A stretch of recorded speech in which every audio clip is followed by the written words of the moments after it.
Every week across America, these data centers power all the AI you use. But that's all fine if they make more money than they borrow. The problem is they're not. No, they're not. We have no idea how we may one day generate revenue. These buildings are buried in billions of dollars of debt before they make a single dollar. And just like in 2008, Wall Street is taking that debt, slicing it into layers, and selling the top layers as safe investments. But here is where it gets a little weird. Even the safe parts of these deals are paying junk-level interest rates. So if they're really safe, why are they being priced like they're risky? Because lenders know what's really hiding underneath the surface, and as long as you believe the hype, they can bet your money on AI growing forever. But what happens if it doesn't? What happens to you and everyone else when the biggest bet in human history goes wrong?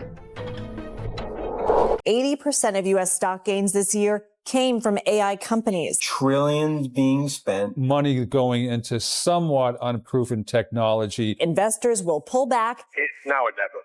Sell it all. And the bubble will pop.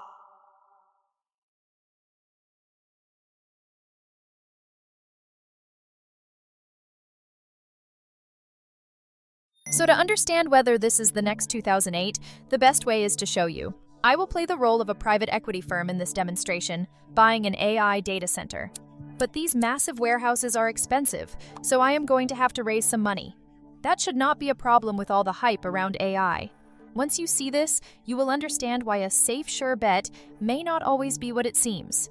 Anyway, let's say after months of negotiating tax breaks and promising job creation, we cut a deal to build an AI data center in Virginia's Data Center Alley. The project is going to cost $100 million, but obviously I do not want to risk much of my own money, so I will only put in $10 million of my own cash. I am going to borrow the other $90 million, some from banks, but mostly from private lenders this time, and even from the very tech companies that will eventually rent out this building. Remember that it matters later. So now I know who I should borrow from. But you might be thinking, why would anyone lend me $90 million for a building that does not exist yet? I mean, when private equity buys an existing company, that makes sense. The company is already making money, but an empty data center is not making anything but dust. Well, it is because investors are making one big bet that AI demand will explode, and tech companies like Microsoft, Google, and Amazon will be fighting to pay rent for years. And it is not going to be just any rent, it is going to be long-term locked-in leases worth tens of millions of dollars. But there is a problem. Since these tech companies are just renting the space like tenants in an apartment building, if the hype slows down and they no longer need the capacity, they can simply walk away. And if that happens, this $90 million in debt I owe is not going anywhere. So even before a single server is plugged in, I already have all this debt. But why all the negativity? Because the thing is, not only was my data center built, hundreds of others were too. In just the third quarter of 2025, hyperscalers like Microsoft, Google, and Amazon leased more data center capacity than in the entire year of 2024 combined. And Microsoft alone is spending $219 million every single day on these data centers. So as of now, there is nothing to worry about. These data centers are making real money and everyone is happy, right? Well, that is if we ignore the fact that I just borrowed a bunch of money and that Wall Street lenders now hold a giant risky loan on their books. And if it turns out I cannot afford to pay the loan back eventually, then Wall Street, who lent me that money, is going to lose a lot. But not to worry, because Wall Street figured out a way to do what they always do best, pass the risk on to someone else. They can take those risky loans from the multiple data center projects out there, bundle them together into one big package, and sell it to others. But you might be thinking, why the hell would anyone buy these? Well, simply because when data centers collect rent and pay back the loans they are under, they also pay interest, and that interest becomes profit for whoever holds these bonds. But remember, since we are bundling different loans from different data center projects, there is going to be different risk associated with each one. So to mitigate that, they split the bundle into layers rated by how safe each one is, or how likely that loan is to get paid back by whoever is under it. Sound familiar?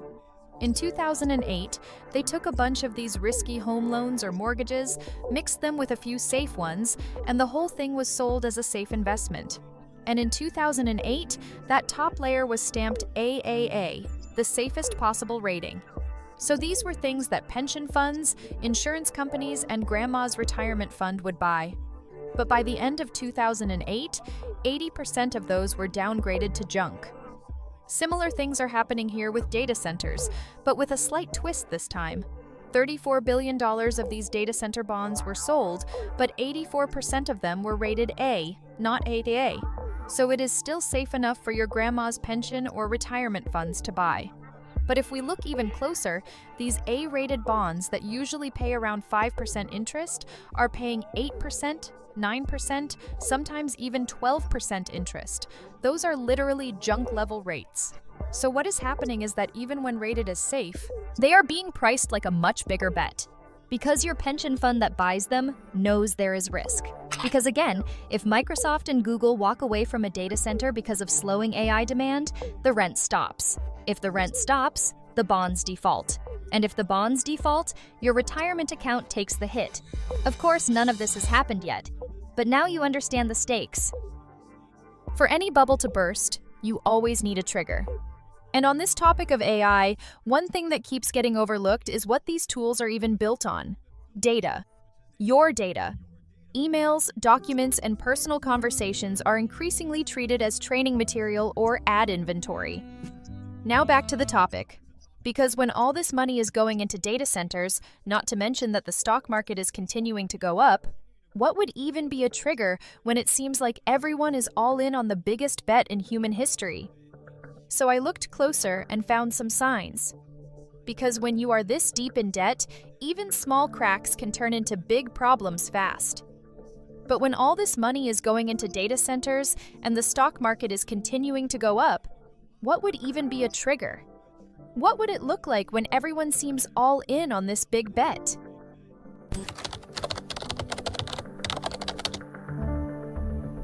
So I looked closer and found some signs. What I found is that when you are this deep in debt, even small cracks can turn into pretty big problems. The first place these warning signs are starting to show up is in the credit market. Remember how I said earlier that tech companies are also building these data centers? That is exactly what Oracle is doing, borrowing billions to build AI data centers for OpenAI or ChatGPT. But what we are seeing recently is the cost to insure Oracle's debt spike to levels never seen since 2009. Okay, but what the hell does that mean? When Oracle issues bonds to raise money, investors who buy those bonds are taking a risk that OpenAI will actually pay the rent. But everyone knows OpenAI is burning billions with basically zero profit, so that is a risk in itself. But if there is a problem, there is a market to alleviate those fears. Other investors sell insurance on that risk called credit default swaps, or CDS. And when that insurance cost triples like it just did for Oracle, it means the market is literally screaming that Oracle might not get paid back. So when the credit market is showing these kinds of signs, it is no wonder Oracle's stock has now fallen 42% from its all-time highs. And remember those A-rated bonds with junk-level interest rates that are labeled safe right now? Well, they are only going to be considered safe if OpenAI can keep paying rent. But right now, the credit market is betting that it will not. And if history is any guide, that is usually stage one of how things start breaking. Because let's say OpenAI has to cut back and rent payments drop by, say, 30%, or the cost of water and electricity required for all this keeps rising. And with the circular nature of the AI black hole I talked about in my first video, it starts triggering problems in this loan. Problems in this loan start triggering problems in other loans, and now more and more companies are struggling to make interest payments and actually start missing them. Investors start panicking, rating agencies have to step in, and now those safe A-rated bonds get downgraded to true junk status. Now companies like Oracle or private equity firms building data centers cannot borrow more to finish construction, and projects get cut. Unlike 2008 when foreclosed homes were later resold, in this case you cannot just repurpose a data center into apartments or office buildings. And just like that, this domino effect can lead to a collapse. It is really like we did not learn anything from 2008 that no amount of financial engineering can ever eliminate real risk. But it also makes sense that when the people who built these houses of cards continually get bailed out while everyone else suffers the consequences, history seems to keep repeating itself. But there is one big difference in this case with AI. And that difference determines whether this is just going to be another financial fuck-up or something worse. Because this whole video I have been showing you how this looks like 2008, but what I have not answered yet is whether this will actually cause the next 2008. And to answer that comes down to two things: whether the AI hype is real and where the risk actually lives. So let's start with the hype. Because when we talk about this AI bubble, everyone always points to what happened with the dot-com boom in the 1990s. Telecom companies started laying massive amounts of fiber optic cable. And when the bubble burst, 85 to 95% of that fiber just sat there unused. So people like to compare that to data centers today. But what nobody talks about is that fast forward to today, those cables are exactly what we use every day. In fact, that is the only reason you can watch this YouTube video as background audio while you scroll through TikTok and also simultaneously watch Netflix with your ADHD ass. So even if AI hype is way ahead of reality right now, that does not mean it cannot catch up.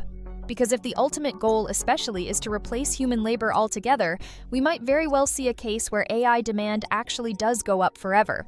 So the real question here is not whether AI hype is real compared to other bubbles. What matters most is where the risk lives and how that compares to 2008. So stop getting distracted and bring it back to full screen, because this next point is the most important part of the video. Because in 2008, the mortgage risk was everywhere. Big banks especially held the loans, they packaged them, they traded them, and the whole system was interconnected. That is exactly why when one bank went down, almost every other bank did too. But when we look at this situation, banks are making loans in some cases, but not as much. They are passing it off to private credit funds and other private investors chasing higher returns and who are willing to take on more of that risk. To put it simply, the good news is that if this does blow up, it is not going to take down the entire financial system. The bad news is, your grandma's pension fund may take a hit. Norway's $2 trillion sovereign wealth fund, which invests in everything from stocks to real estate and is one of the most conservative investors on the planet, is actively avoiding AI data centers. The big reason is that it is still very unclear whether these things will actually make money. So again, no, this probably will not blow up like 2008, but if it does break, it is going to be a much quieter collapse where the hype dies slowly and people will not notice until it has already happened. But that is also exactly why you need to pay attention. In 2008, a few guys made millions just like you and I, betting against the collapse. They could not change the system, but they chose to understand it while everyone else chose blind ignorance. And look, I am saying this from the standpoint that what is happening with AI right now does make me really nervous. Jobs are going to be lost. A lot of industries are going to be disrupted. But the thing is, it has always been that way since the world began. Since day one, you cannot stop innovation no matter how hard you try. So it remains to be seen whether AI replaces us all, but you do have two choices. One is, you can try to stop it and say it is bad for humanity, but chances are you are going to lose. Or you can embrace it and use it in a way that improves your life and allows you to stay ahead. Because whether you hate or love AI, in a world of money and power, those who accept reality will always win. So I will be curious to see what you say in the comments. But just whatever you decide, do not wait until it is too late.